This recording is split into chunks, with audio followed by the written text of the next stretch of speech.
Fala galera, beleza? Aqui quem vos fala é o professor Granado. Sejam todos bem-vindos à nossa aula de Química e hoje o tema que nós vamos falar é sobre a combustão, beleza? Então, bora pra aula. Aqui, ó, primeiramente vamos assistir esse vídeo juntos, beleza? Vamos lá.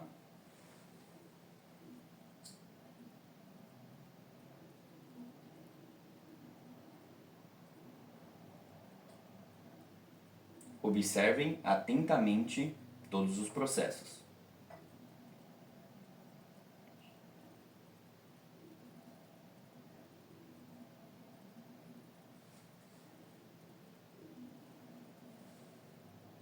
Bom, encerramos o vídeo. Então eu separei aqui três partes desse vídeo. A primeira, a vela está apagada, então a gente gera faísca com isqueiro acendendo ela, o pavio da vela. Então, na segunda imagem, a vela permanece nesse estado até que algo a perturbe. Ou seja, se a gente não soprar, jogar água, alguma coisa, o pavio vai continuar queimando juntamente com a parafina da vela até que ela chegue ao seu fim. Bom, só que a gente gera uma perturbação aqui, ó. Quando a gente isola com o copo ela do ambiente externo, a sua chama se apaga. Então aconteceu alguma coisa aí. Bom, eu vou deixar um desafio para você que está assistindo agora de responder qual dessas imagens aqui representa uma reação química acontecendo. Pausa o vídeo, responda. Retornamos aqui, ó. Então se você respondeu a 2, certa resposta. Bom, continuando, aqui eu preparei um esquema para vocês visualizarem da parte química, as moléculas, como que elas se comportam nessa reação. Primeiramente, aqui eu selecionei uma molécula genérica que é o metano. No caso da vela é a parafina. A gente vai entender as diferenças mais pra frente, ok? Bom, o ar é composto por nitrogênio, oxigênio e demais gases, ok? Só que a gente só vai se ater ao oxigênio, que é o que ele participa da reação. A gente chama ele, numa reação de combustão, de comburente, ou seja, está falando de comburente, está falando do gás O2, ou oxigênio. O mesmo que a gente respira. E esse camarada aqui é o metano. A parafina, a diferença é que ela vai ter muitas moléculas de carbono, mas para visualizar aqui inicialmente, esse exemplo fica mais fácil, ok? Então a gente tem a presença já do oxigênio, que é o comburente, e o combustível. Só que cada um no seu canto, ninguém mexe com ninguém. Daí, quando a gente aproxima uma chama, aí a gente perturba o sistema. Está queimando o combustível. E aí há um choque entre as moléculas, elas se transformam e sai aqui. Opa, o que saiu? Vamos ver. Uma molécula de água, outra molécula de água e essa molécula aqui, que eu sei que você respondeu, gás carbônico ou CO2. Percebam que esse oxigênio continua aqui parado. Ou seja, isso é para representar que ele está em abundância, tem vários deles ali. Nem todos vão se juntar para poder fazer acontecer a reação. Então, ele continua ali no canto dele, se movendo, beleza? E a reação ela continua. São vários desses processos continuamente. Esse aqui foi o exemplo de uma molécula somente reagindo. Então ela vai liberando vapores d'água, apesar que a gente não vê, o vapor d'água está presente também como produto da reação, assim como o dióxido de carbono, beleza? Continuando, aqui a gente tem a representação de cada etapa, primeira, segunda e a terceira. Lembra que na primeira a gente só tinha o combustível e o comburente? Aqui o O2, o N significa que são vários. Eles estão em abundância naquele ambiente, então eles nem todos participam. Ou seja, é o excesso de reagente ali, ok? Só que só os dois não bastam. Não acontece a reação. Se vocês olharem lá no segundo slide, quando eu não acendi ainda, tá lá o combustível e o comburente. Mas por que a chama não pega sozinha? Porque precisa de uma ignição, um calor, uma faísca. Que é o que? Representado por essa letra grega delta maiúsculo. Isso aqui, gente, é a representação de calor que você fornece para a reação, para que ela ocorra. Sem o calor, tá vendo que ela não acontece? Que é a parte 1. A parte 2, aqui vocês podem ver, a gente coloca uma chama ali na presença de oxigênio, libera CO2 e H2O. Ah, professor, mas O que são esses daqui? Calma lá, apressado, a gente já vai ver o que é isso, beleza? E na parte 3 aqui, ó, finalizando, quando a gente isola aquela vela, faz um ambiente isolado, não tem mais oxigênio. Ou seja, se a gente tira o oxigênio, embora tenha calor, que a chama está acesa, e o combustível, está faltando comburente. Ou seja, a vela se apaga, não há reação. Então, onde acontece é justamente nessa etapa aqui. Mas o que está faltando aqui? Balanceamento. Você lembra que a gente viu nas aulas passadas sobre o balanceamento das reações? Como que ela funciona? A gente precisa colocar o que tem desse lado, nesse lado aqui. O quantitativo, a massa, ela tem que ser igual, equivalente, ok? Então, aqui, por ter, primeiramente, 19 carbonos, quantos eu coloco aqui? Tem um aqui nessa molécula, 19, obviamente. Beleza? Aqui nessa parte, tem dois hidrogênios e aqui tem 40. Que número multiplicado por 2 dá 40? Se você respondeu 20, certa resposta. Por fim, oxigênio. Aí você tem que somar aqui, ó. 20 vezes 1 oxigênio, vai dar 20. Enquanto 19 vezes 2 dá 38. 38 mais 20, 58. 29 vezes 2 é o que dá o 58, que você balanceia e equilibra a reação, ok? Calma se você está um pouco aflito nessa parte, que a gente vai fazer alguns exercícios para poder saber como que a gente faz o balanceamento da maneira correta, beleza? Vamos aos exercícios? Exercício número 1.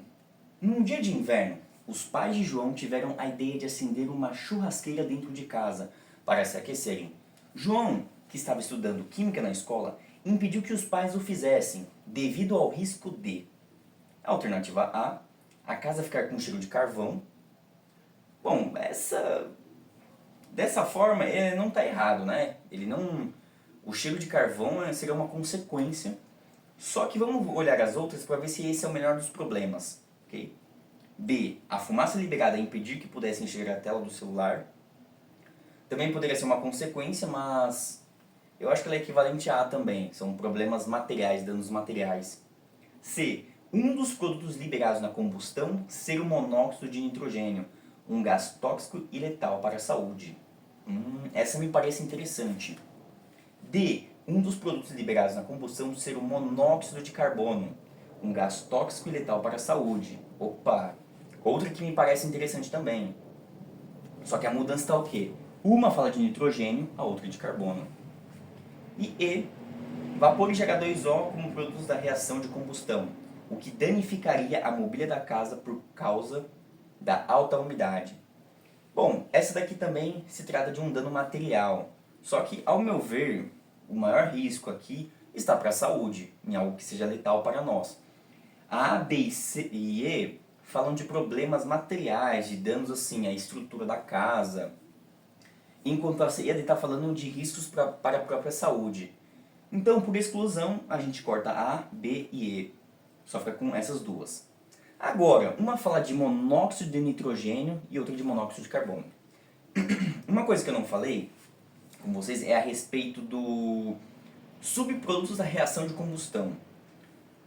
Mas, professor, o que é subproduto? São aqueles produtos indesejáveis, assim, que eles não são os principais da reação. Numa combustão completa, a gente tem a liberação de água e dióxido de carbono, como eu falei lá atrás. Só que monóxido de carbono também pode se desprender quando a combustão é incompleta. A gente vai fazer um exercício sobre isso para vocês entenderem melhor. Ou seja, eu acabei já dando a resposta que é a D. Por quê? O monóxido de nitrogênio não tem como ser liberado porque não tem nitrogênio antes na reação. Não tem nos reagentes ali nitrogênio. Só tem carbono, hidrogênio e oxigênio reagindo. Agora, monóxido de carbono tem a presença de um carbono e um oxigênio, ou seja, possível.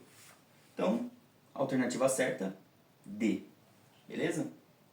Exercício 2. Monte as equações de combustão completa e incompleta do pentano. Utilize o oxigênio como comburente. Bom, como que a gente vai montar as equações de combustão? Primeiramente, quando a gente fala da reação completa, a gente vai colocar, obviamente, o pentano, A gente já estudou nas aulas anteriores a respeito da nomenclatura de compostos orgânicos. Ou seja, o pentano é C5H12, que é N2N mais 2, ok? Coloca o pentano aqui. Qual é o próximo passo? A gente coloca nossa simbologia aqui, somando reagentes e produtos, a seta, ok? Depois a gente coloca o calor, que é necessário, não pode esquecer. E os outros compostos aqui. Na completa, reação de combustão completa sempre vai ter essa estrutura. Ok? Sem exceções. A gente vai ter o oxigênio, dióxido de carbono ou gás carbônico e água. E o combustível aqui, que ele é a única coisa que vai variar, e os números para fazer o balanço estequiométrico, beleza? E agora, como que eu faço? Primeiro passo, vocês vão começar pelo carbono. Quantos carbonos tem aqui? 5. Então, e aqui? 1. Que número multiplicado por 1 vai dar 5? Se você respondeu 5, certa resposta. Agora, segunda parte. Hidrogênio. Quantos tem aqui? 12. E aqui, 2. Que número vezes 2 é igual a 12? 6. Certo? Por último, e terceiro, oxigênio. Aí vocês contam aqui, ó. 5 vezes 2, 10. 6 vezes 1, 6. Quanto que dá? 10 mais 6, 16. Tá aqui, ó. 5 vezes 2, 10. 6 vezes 1, 6. Somado dá 16. Ou seja, que número aqui, ó, desse lado, a gente multiplica por 2 para dar 16? 8. Então, a gente chega ao fim da nossa equação, beleza? Agora incompleta. Nossa, professor, muito difícil. Tira um print, grava isso, tira em dúvidas, porque não é difícil, é simples, ok? Basta você entender, compreender como que funciona o mecanismo das reações, beleza? Então vamos lá na incompleta? Opa, professor, parece igual, mas tem um diferencial. Tá vendo que aqui tem um 2, CO2, aqui é CO? Essa é a diferença da completa para incompleta. Ou seja, incompleta só vai ser o monóxido de carbono liberado, como caiu no exercício anterior, lembra? Então, a gente vai fazer o balanceamento da mesma forma, só muda que você não tem o oxigênio aqui. Ou seja, 5 carbonos, 6 águas aqui, ó, 12, totalizando hidrogênio, beleza? Por fim, aqui dá 5, aqui dá 6. 5 mais 6, 11, ok? Ou seja, que número multiplicado aqui vezes 2 vai dar 11. Nossa, professor, agora complicou. Como que eu faço, meu Deus? Que número multiplicado por 2 dá 11? 5,5. Só que você pode facilitar também, ó. 11 sobre 2. Se você tem um denominador que é igual ao número daqui, que você está multiplicando, ele vira um numerador, eles se cancelam, fica igual a 1, ou seja, vira 11. É uma forma de você não precisar colocar números quebrados. É até preferível na química que você coloque em frações, beleza? Então, gente, é isso. A gente termina a nossa aula aqui, esses exercícios. Tem uma lista que eu deixei aqui no Moodle para vocês, ok? Para que vocês possam treinar, praticar para as nossas atividades futuras, beleza? Gente, um forte abraço para vocês. Agradeço muito a presença de vocês. Não esqueçam de deixar o like, ligar o sininho, ativar as notificações e se inscrevam no canal para ajudar o nosso trabalho, beleza? Um abraço e falou!